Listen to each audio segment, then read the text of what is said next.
Hello and welcome to What's Up Punk. We're taking a look at the myriad of subgenres underneath the umbrella of punk. Today we're taking a look at Silkpunk. It is technology and poetry. It is engineering and language. It's also one of my most requested videos. Let's travel and fight as the animals do. What is Silkpunk? Sometimes this gig is real easy. From the man himself, Ken Liao, through an AI voice because he wrote this on a blog way back in the day. Since I invented the term, I guess I should define it. No, it's not Asian-flavored steampunk. No, it's not Asian-influenced fantasy. No, it's not. It's a very specific technology and literary aesthetic. Let me explain. As I wrote The Dandelion Dynasty, a grand tale of both technology and magic, melding past reinterpretation with future hope crafting, drawing on literary traditions from across the world, I struggled to explain the book to people.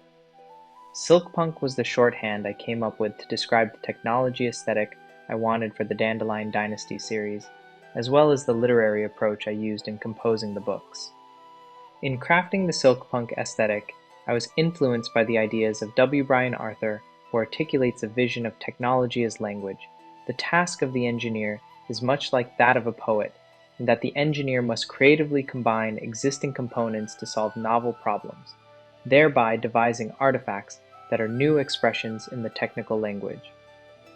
In the Silkpunk world of my novels, this view of technology is dominant. The vocabulary of the technology language relies on materials of historical importance to the people of East Asia and the Pacific Islands: bamboo, shells, coral, paper, silk, feathers, sinew, etc. The grammar of the language puts more emphasis on biomimetics. Ken's probably best known in these parts for his short stories, The Gods Will Not Be Chained, The Gods Will Not Be Slain, and The Gods Have Not Died in Vain, being the basis for Pantheon. So he has some punk credentials under his belt. I still haven't seen it. Sorry. Something about the art style doesn't really do it for me. It's on the list next to Moonrise for a similar reason. Silkpunk is a genre that straddles the boundaries between science fiction and fantasy. That's why it features things like silk-draped airships, soaring battle kites, used like jetpacks in Silkpunk, underwater boats powered by steam. It also contains magic tomes that describe our desires better than we know ourselves, gods who regret the deeds done in their name, and giant sea beasts that bring about tsunamis and storms. While classic Avatar is known for the benders learning their arts from the natural world, moon, sky bison, moles, dragons, I always found it fascinating that their advanced technology also took a similar route. The drill being modeled after an earthworm, the subs after whales, and the first gliders, just like the air nomads before them, the flying lemur. It's also one of the reasons, even if you had no issue with Avatar Korra, that series on paper just sucks. I like mechs as much as the next guy. Okay, let's all be real honest with ourselves. More than the next guy. But what the fuck were we doing? Korra bashing out of the way. Okay, one last one. Kid, you got so much work ahead of you. I'm sorry, and we're all rooting for you. Do not listen to your Auntie Korra at all except her shoulder workout.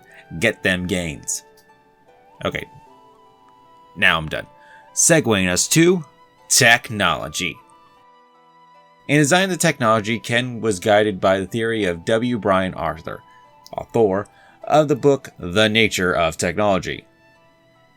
When considering how such systems evolve historically, new technologies are derived by recombining old technologies in novel ways, each component a technology on its own, harnessing some special natural phenomenon. Its hierarchical, recursive, and combinational vision of technology suggests a natural analog with language, which is also hierarchical, recursive, and combinational. What Silkpunk does is invent a new technological vocabulary and grammar, whereas the technology, vocabulary, and grammar of steampunk are based on mechanical precision and rigidity, echoed in the look of a corset body. Oh my. Wait, no, we're better than this joke. But not by much. Oh my god! The vocabulary and grammar of Silkpunk are based on organic materials and biomechanics. Follows the principle like the inventions in Romance of the Three Kings. The overall aesthetic is one of suppleness and flexibility, expressive of the culture that inhabits the island. Thus, machines are constructed from bamboo, silk, paper, coconuts, and leather, and are powered by wind, water, ox sinew, or muscle. The movement of the assemblies and subassemblies imitate animals. Silkpunk's flying machines, like giant kites and hot air balloons, are directly inspired by classic East Asian sources. China's military kites were constructed more than 2,500 years ago. Military applications as signaling devices and measuring tools. Kangami lanterns, small paper hot air balloons, also used for signaling and message delivery. From that basis, technology includes airships. These ships use an unnamed gas that is likely helium. To carry through the Silkpunk aesthetic, the airships are described as being explicitly inspired by living organisms that also rely on mysterious gas for lift. There are mechanisms for buoyancy regulations, a problem even with real airships, is modeled after the swim bladders of fish. That is, the gas bags are compressed to reduce lift and are allowed to expand to increase lift, propelled by giant feathered oars. These Silkpunk airships move through the sky in a manner reminiscent of jellyfish swimming through the sea. Such technology colors every aspect of the world of the Grace of Kings. The islands of Dara, material, culture, military strategy, economic, the metaphor used by the characters. Ken Liao wanted to use a new language of technology to give a fresh perspective on politics and history and tell a story of change, rebellion, and revolution. Endless wants of war, peace, and revolution continues. In other words, I wanted to suggest that theories of technology could be applied to realms we don't normally think of as technologies, such as taxation systems, bureaucratic organization, and military tactics. The emphasis is on technology as a visual and narrative language. The machines could be derived by technology already existent in the world, and how such machines change options available to characters and affect their thinking. The Silkpunk aesthetic shapes the story. Some stories can only be told in a world where the boot is on your throat. Now that does not have to be a literal boot. The boot. It's metaphorical! Usually the boot is technology and aesthetic. At its core, Silkpunk represents a mix of two equally important elements: silk, an aesthetic style inspired by Asian Pacific mythology, history, and culture, and the punk-like tendency to question, deconstruct, and rebel. Cyberpunk, born out of the turmoil of technology boom in the 1980s, critiques the hegemony of tech tycoons and social inequalities. Silkpunk seeks to exchange the buried roots of tradition and exorcise the ghosts of colonialism from the Asian Pacific region. Silkpunk is neither about showcasing diversity and underscoring one's origin story, which could quickly degrade it into ethnocentric trap where everyone is shoehorned into their own little box of cultural representation. Nor is it about appropriating the flashy elements of Asian Pacific cultures and grafting them indiscriminately onto fundamentally Euro or American-centric stories. The result is neither Chinese nor Western, but a kaleidoscope of vibrant, varying-colored myths, reimaginings of the past, and the potential to rewrite the future of sci-fi and fantasy. Like Cyberpunk, the central theme is the concept of technology as a vehicle of oppression, but also for the emancipation of marginalized figures. But there are other themes as well, such as the clash between local traditions and foreign culture, or between the speculative of technological development and the reality of its use. As previously touched on, exercising the past with tales of colonization, cultural misogyny, genocide, religious oppression, juxtaposition with stories of familiar connection, to romantic love, to platonic relationships, to people building communities with each other. In the visual, the aesthetics are a little outside my particular wheelhouse. Use of bones, shell, bamboo, and of course silk for mechanical objects such as automatons would not be out of place, along with mythological gods wielding high-tech gadgets and Taoist principles coded into computer algorithms. Doesn't help that the Asian Pacific map is sort of a lot to work with. So as long as you keep the literary points we have covered with an Asian Pacific flair, natural imagery, you should be fine. Maybe toss in a pagoda. Where did Silkpunk start? The author, Ken Liao, surprised no one, Ken, used it as a way to describe his 2015 book, The Grace of Kings, and he mentioned that it shouldn't be confused with Chinese science fiction due to the specific nature as he was writing the Dandelion Dynasty series.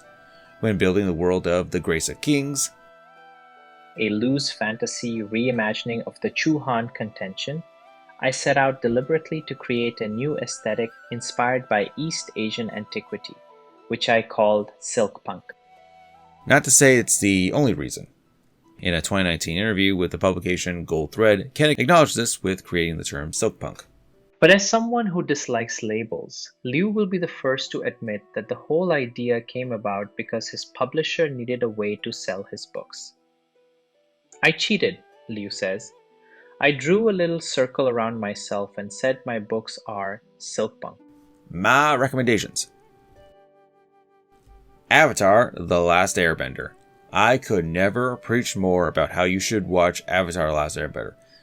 It's up there with The Outhouse, Gravity Falls, and The Infinity Train as the best in serialized Western animation. I don't think there's a bad episode in the bunch. It needs no introduction, but if you somehow never seen it, here's your primer. Changed when the Fire Nation attacked. Only the Avatar, master of all 4 elements, could stop them. But when the world needed him most, he vanished. The latest Avatar was told not only that he was a reincarnated spiritual medium and defender of the world, but that he had to defend said world from aggro firebenders. Oh, also separate from his adopted father. Way too soon. So he had a justified crash out, and then just actually crashed. In stasis for 100 years, he awakens in a world on the verge of collapse. Aang must learn how to wield all 5 elements, recruit friends and allies to his cause, fall in love, and make peace with his past. More than one of them. With a unique magic system,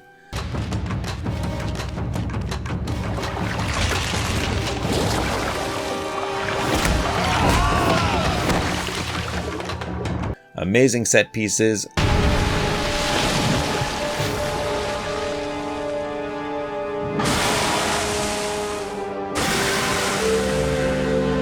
some of the best voice acting in the game, Little soldier boy, come marching home. Brave soldier boy. and interesting, if not repetitive, creatures. Certainly you mean his pet skunk bear. Or his armadillo bear. Gopher bear? Just bear. Avatar more than earns its gold standard. It's also very Silkpunk. I won't go into much detail, you should have already watched it, and B, we would be here all day, but let's just say things that happened in Ba Sing Se have happened before, are happening now, and will likely happen in the future. Still absolutely kills me that some of my contemporaries will watch the crap out of Bleach and One Piece, but this is for kids.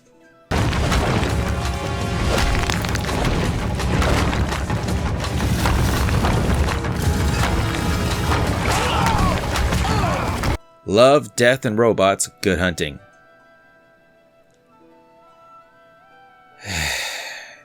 Damn it. I've dodged friends trying to make me watch this show. Attractive blondes, family members, actual enemies. But here we are. My aversion is admittedly a stupid one. These 3. Reality Gate, we were given a Idiocracy style apocalypse. Now, is this definitely in the top 5 how we're going to go out? Yes. Do I find it anything less than completely intolerable? Also yes. It's the same brain spike I get in my head over Shin Godzilla. I'll admit, good movie. But I hate it. Because we spend too much time with bureaucrats being bureaucrats. I get it. Humanity is literally too stupid to live. I don't need this in my fiction. This is life. You're probably wondering, why the preamble? Because this episode is so stellar and I tried to hate it. I came into this with the worst attitude possible, but good hunting still won me over. Okay, so this is just British Hong Kong with steampunk twist, where the Chinese were barred from residing in Victoria Peak. Ignoring the fact this is their fucking country, but whatever. Anyway, with industrialization, aka outrageous amounts of iron everywhere going on, a kitsune named Yan loses her power of transformation, the ability to hunt and kill. So she uses her other abilities to get by, until that is also taken away as well. What happened? The governor. For months he had been a client. Apparently they have robophilia in steampunk Hong Kong. My God! He never took middle school hygiene! He never saw the propaganda film! Now, this is a violation. This is monstrous. A full conversion on an unwilling subject is disgusting beyond rational thought. Anyone who had even the slightest to do with this is fucking dead. That being said, I get it. And she can get it. That's some sexy ass girl. It also gets better by hooking up with a techie from her hometown. He uses the new black magic to bring back her own. And that platinum transforming kit is even better.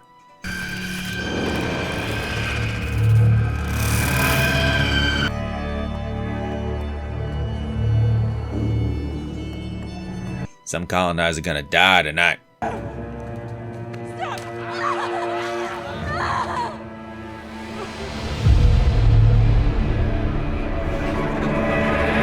How do I feel about Silkpunk?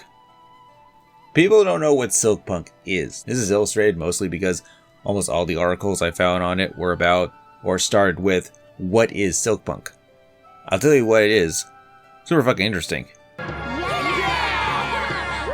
It's also got its issues. Like a lot of other genres we covered, it's stuck in the printed word, which is in no way a bad thing. Unless you're in a mad rush trying to catch up on 4 months of YouTube videos real quick. But is what drives the narrative to what is the genre more than appreciating the genre. We keep going back to that. It's not Pan-Asian steampunk, it's not just Pan-Asian sci-fi, because we lack a visual example that we can point to and say, this is Silkpunk. That's why I cry out when I can. If you like these genres I show you, please run with the ball. Make webcomics, animations, photos, paintings, etc., etc. And please do, admittedly, steampunk hasn't always been my taste. If we're going to the past with a punkier vibe, I gravitate towards diesel or deco, maybe clock. Because steampunk can be rigid. There is a rigidness to steampunk. It's not always there, but it can be. It's a fault in the time period and, well, Britishness of its inspiration. I don't feel that way in Silkpunk. I find it fluid, interesting. Well, this has been What's Up Punk. Till next time, ride through your city with style. Maybe with a piece of your soul and a little Stitch doll you can keep on your hip while we retell another myth. But keep on being a no good, dirty punk.